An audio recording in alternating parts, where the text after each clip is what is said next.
Hey there mga may loves, Leo! Thank you so much sa patuloy at wala ninyong sawa na pagsuporta sa akin dito sa channel na to. Sa mga new subscribers, hello po sa inyong lahat, ako po siyan. Bago po natin simulan ng inyong September 2023 reading, reminders na hindi po ito for all of you, so piliin nyo lamang yung mga mensahe na sa tingin mo for you.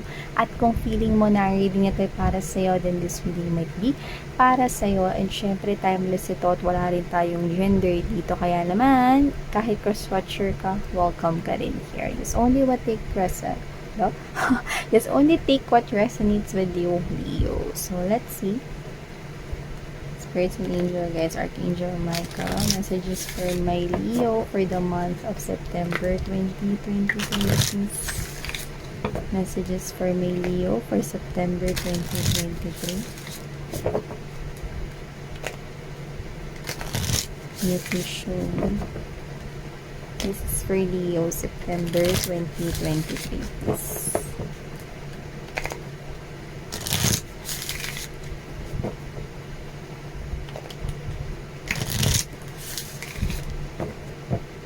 Okay, thank you so much. So, Leo, tinan natin mga babes, mga mensahe for you guys.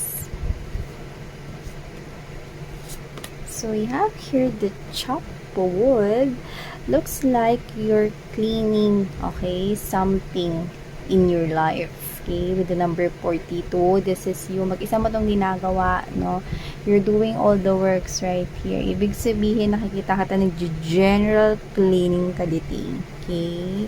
So, nakikita ko dito mga babes, no, na this is you cleansing your life. Maybe you're starting at lampas ka na sa kalahati, no?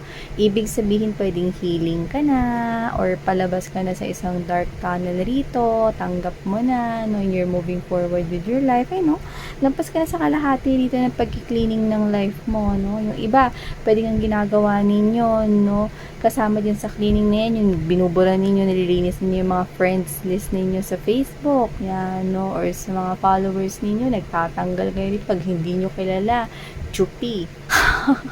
Mga ganon, no? So, nakikita ko dito mga babes that you're doing the cleaning all by yourself. Nag-general cleaning ka dito kasi you want mga happy moments, creating new memories, gusto mo ng celebrations with the banderitas right here, you're wanting your life na maging bago talaga rito. So, yeah, I can see you right here. Yung iba pwedeng mga babes, no, nagpaplano kayo rito ipagawa ang inyong house or home, maybe ngayong September, or pwede nyo iba, bagong lipat or lilipat ng bahay, kaya literal na bagong life, no, tapos naglilinis kayo ng house, maybe dito na kayo magsisimula na panibagong buhay ninyo, yan.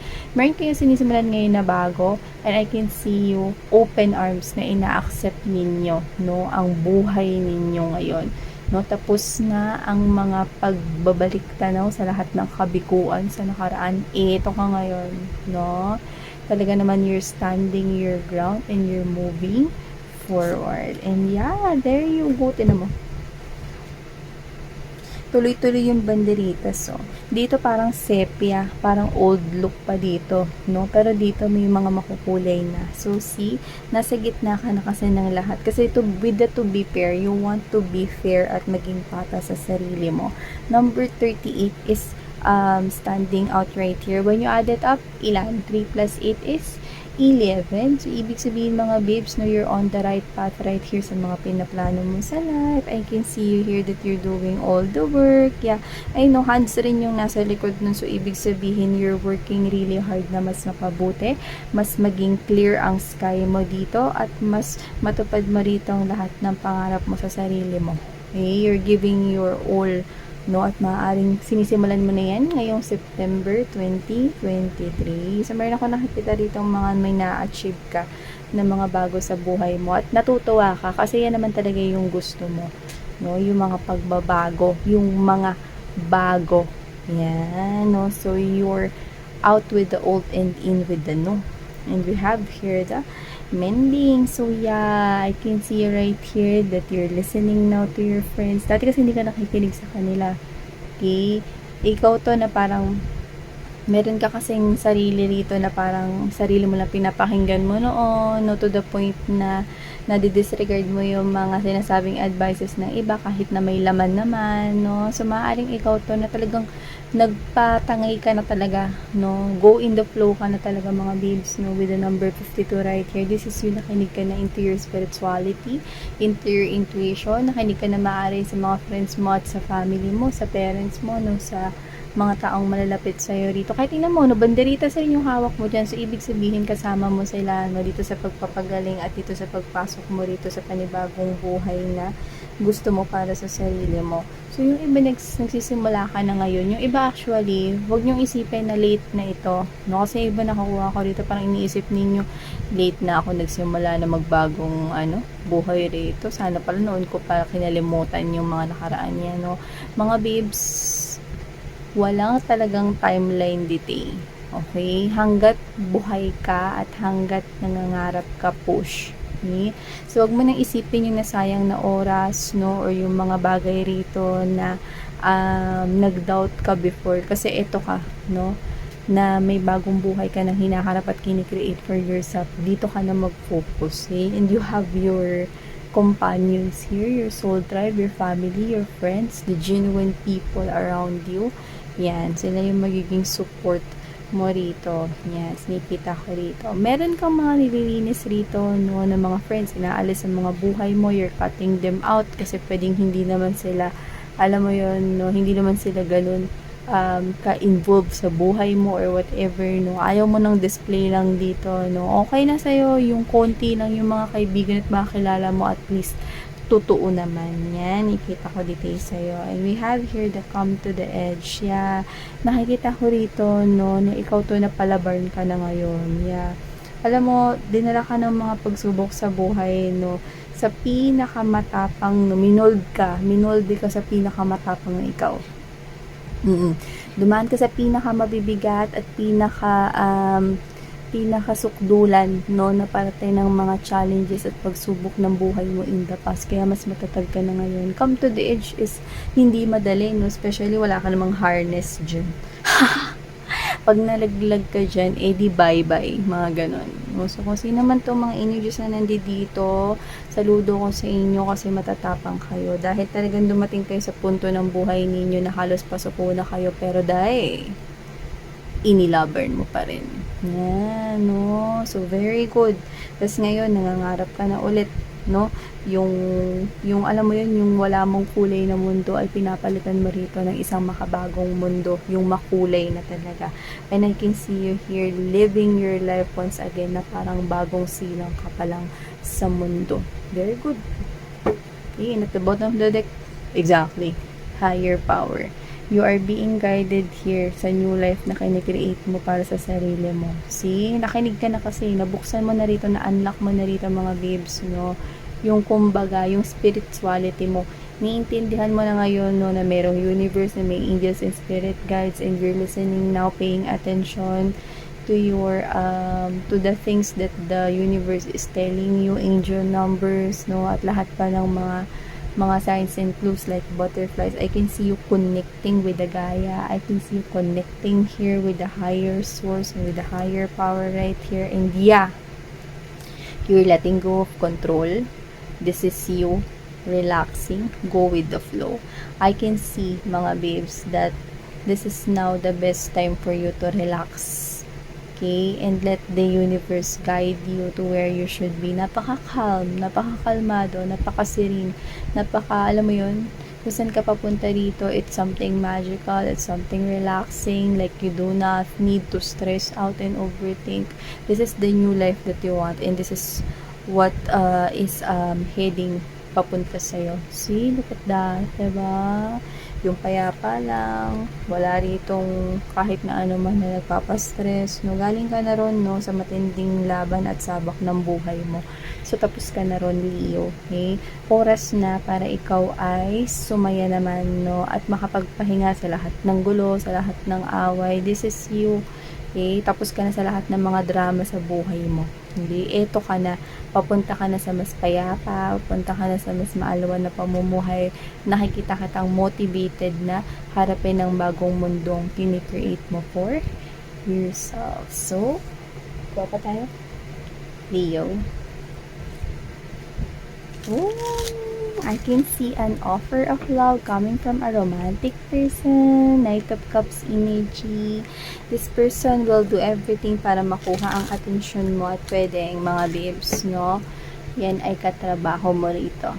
Okay? But whoever this individual is, pwedeng hindi katrabaho, pero this person will work things out, will work this relationship out, and this person will pursue you. Why? Because this person sees happily ever after with you. Yan. So, kung sino man yan, mga babes, no? Hindi naman sa may edad na siya. Pero, mukhang mature na yung isip niya at mukhang kailangan niya na lang sa buhay niya ng isang partner. At mukhang sa'yo niya yun makikita. Okay? Uulitin ko, hindi dahil sa may edad na siya. Kasi ang masangkuha ko dito is yung parang kulang na lang sa buhay niya is yung love life at mukhang ikaw na yun. At maaaring makilala, pabalik-balik siya, diba? Diba?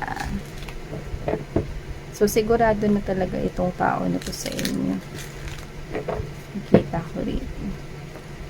Ikaw, pwedeng hindi ka pa ready or kinikilala mo pa siyang mabuti. Okay? Kasi nakikita ko dito na hindi mo naman siya sa tatanggihan, pero maaaring kilalanin mo pa siya. Yung hindi magiging mabilis ang inyong getting to know each other. Parang slowly but surely. Okay? Pero this person can wait. I can see reciprocity coming from this person. I can see equal give and take. See, makapaghintay siya. Waiting hanggang sa ready ka na rin na magbigay sa kanya rito. So, pwedeng makilala mo siya or ipakilala niya ang sarili niya ngayong September 2023. This is the person na I think hinihintay mo rin. I don't know. Maybe this is someone specific yung hinihintay mo. Matagal na. Pwedeng matagal mo na siyang gusto, matagal mo na siyang crush, matagal mo na siyang mahal. Pero pwedeng nawala kasi yung focus mo dun. Kasi nagpo-focus sa sarili mo ngayon, no? At sa mga pangarap mo, sa bagong mundo, kinikreate mo yung nakikita ko dito. Okay? Pero I think, pwedeng hindi kasi yung love ang priority mo ngayon, eh. Okay? Pero nakikita ko rito, kung sino man to, pwedeng ito rin yung hinihintay mo. Pwedeng hindi ito taong kilala mo na. Pero pwedeng ito yung klase ng taong hinihintay mo na pumasok sa buhay mo. So, yeah!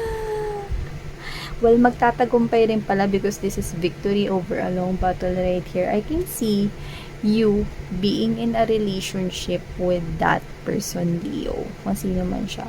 Tsaka ang maganda, alam mo, yung trabaho niya, pwedeng kilala siya. Okay? Or marami ritong tao, no, yung nag-a-admire sa taglay niya ritong galing, no, pwedeng sa trabaho yun, yung nakikita ko dito. At tsaka maganda, mga babes, no, kahit na recently lang siyang nakatanggap ng mga success at achievements sa buhay niya. Hindi niya talaga sumuko. Hindi talaga siya sumuko.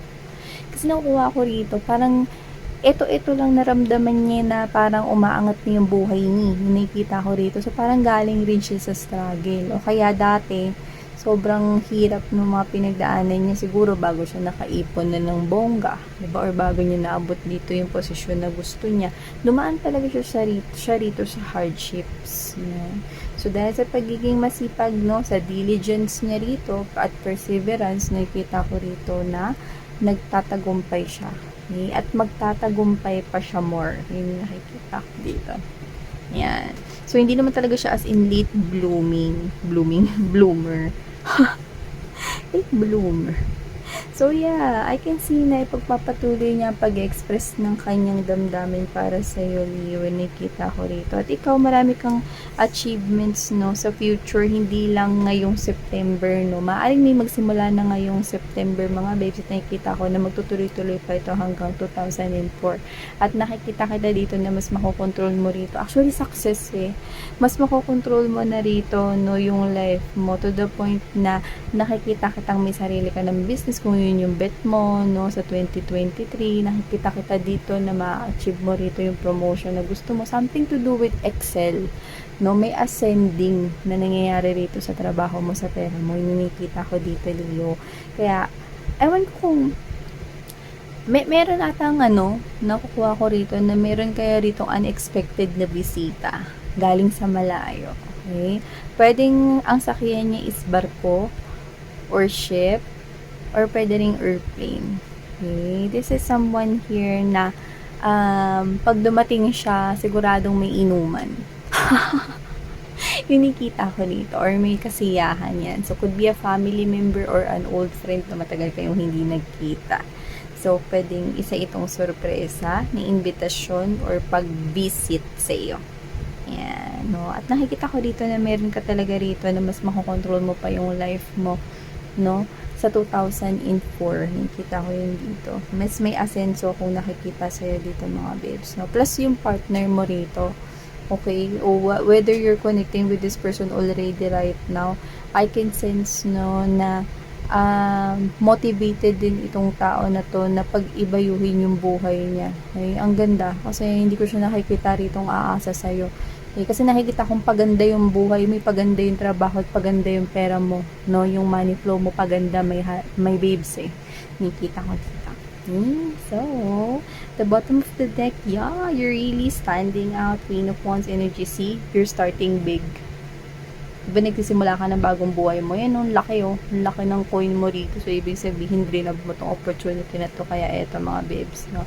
Yan. So, I can see that you are really glowing up right here. And everybody here wants to talk to you, wants your attention, wants to surround you.